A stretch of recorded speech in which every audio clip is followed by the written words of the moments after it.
2025 সালের 31শে ডিসেম্বর যখন গোটা পৃথিবী নতুন বছর 2026কে বরণ করে নেওয়ার উৎসবে মাতোয়ারা হওয়ার প্রস্তুতি নিচ্ছে, ঠিক তখনই ঘনিয়ে এলো এক ভয়ঙ্কর অন্ধকার।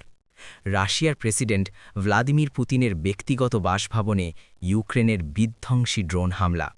এটি কোনো সরকারি অফিস নয়, কোনো সামরিক ঘাঁটি নয়, সরাসরি প্রেসিডেন্টের শোবার ঘরে আঘাত হানার চেষ্টা।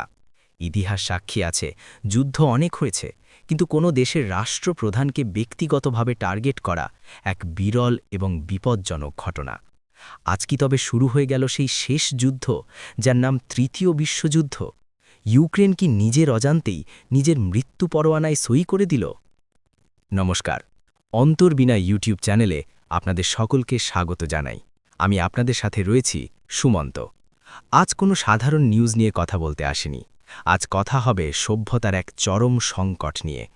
আপনারা সোশ্যাল মিডিয়া বা নিউজ পোর্টালে এতক্ষণে দেখে নিয়েছেন যে ভ্লাদিমির পুতিনের বাসভবনে ইউক্রেন থেকে ড্রোন হামলা চালানো হয়েছে। আজ 2025-এর এই শেষ দিনে দাঁড়িয়ে আমরা আশা করেছিলাম 2026 হবে শান্তির বছর, কিন্তু জেলেন্সকির এই এক পদক্ষেপ গোটা পৃথিবীর মানচিত্র বদলে দিতে পারে। কেন এই হামলা এত ভয়াবহ? কেন মোদি থেকে ট্রাম্প সবাই চিন্তিত? আজ গভীরে গিয়ে সবটা বুঝব।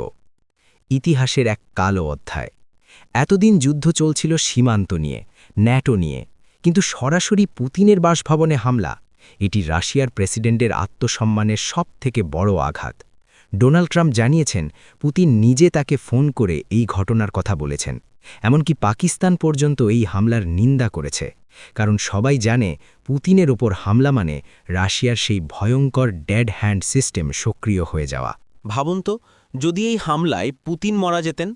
রাশিয়ার প্রতিরক্ষা ব্যবস্থায় একটি সিস্টেম আছে যার নাম ডেড হ্যান্ড। এটি একটি আর্টিফিশিয়াল ইন্টেলিজেন্স বা এআই ভিত্তিক ব্যবস্থা।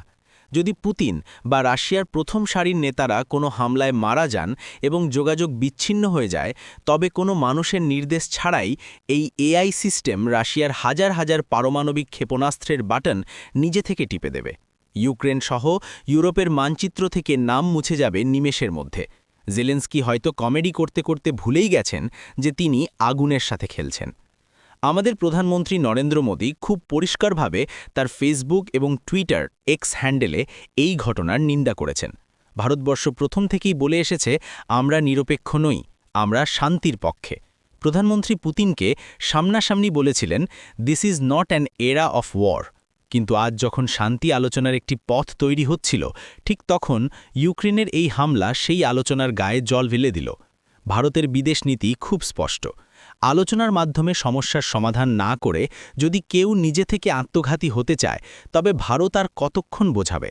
এখানে আমি আপনাদের একটি বিষয় মিলিয়ে দিচ্ছি, আপনারা মিলিয়ে নিন। ইউক্রেন একটি সুন্দর দেশ ছিল। আমেরিকা সেখানে ঢুকল এবং অরেঞ্জ বিপ্লবের মাধ্যমে ক্ষমতা দখল করল। জেলেন্সকি কে?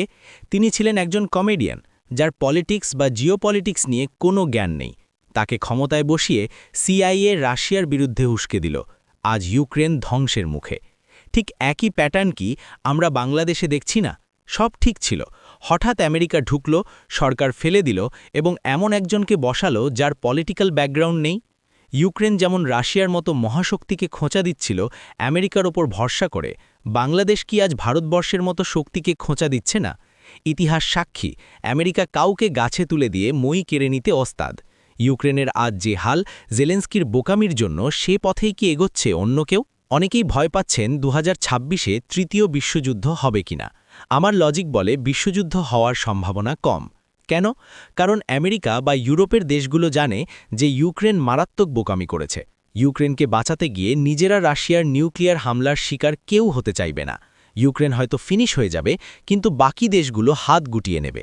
কেউ পাগলা ষাঁড়ের সামনে গিয়ে বুক চিতিয়ে দাঁড়াবে না।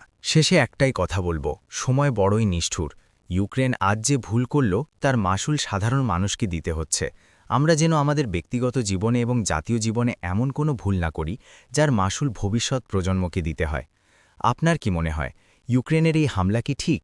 জেলেন্সকি কি সত্যিই ইউক্রেনকে ধ্বংসের মুখে নিয়ে যাচ্ছেন? কমেন্টে আপনার মূল্যবান মতামত অবশ্যই জানান, আমি প্রত্যেকের কমেন্ট পড়ব। ভিডিওটি গুরুত্বপূর্ণ মনে হলে শেয়ার করুন এবং আমাদের এই বৃহত্তর পরিবারের অংশ হতে চ্যানেলটি সাবস্ক্রাইব করুন। 2026 আপনার জীবনে নিয়ে আসুক স্বাস্থ্য, সম্পদ আর অনাবিল আনন্দ। জি নববর্ষের শুভেচ্ছা রইল। ভালো থাকবেন, সুস্থ থাকবেন। জয় হিন্দ।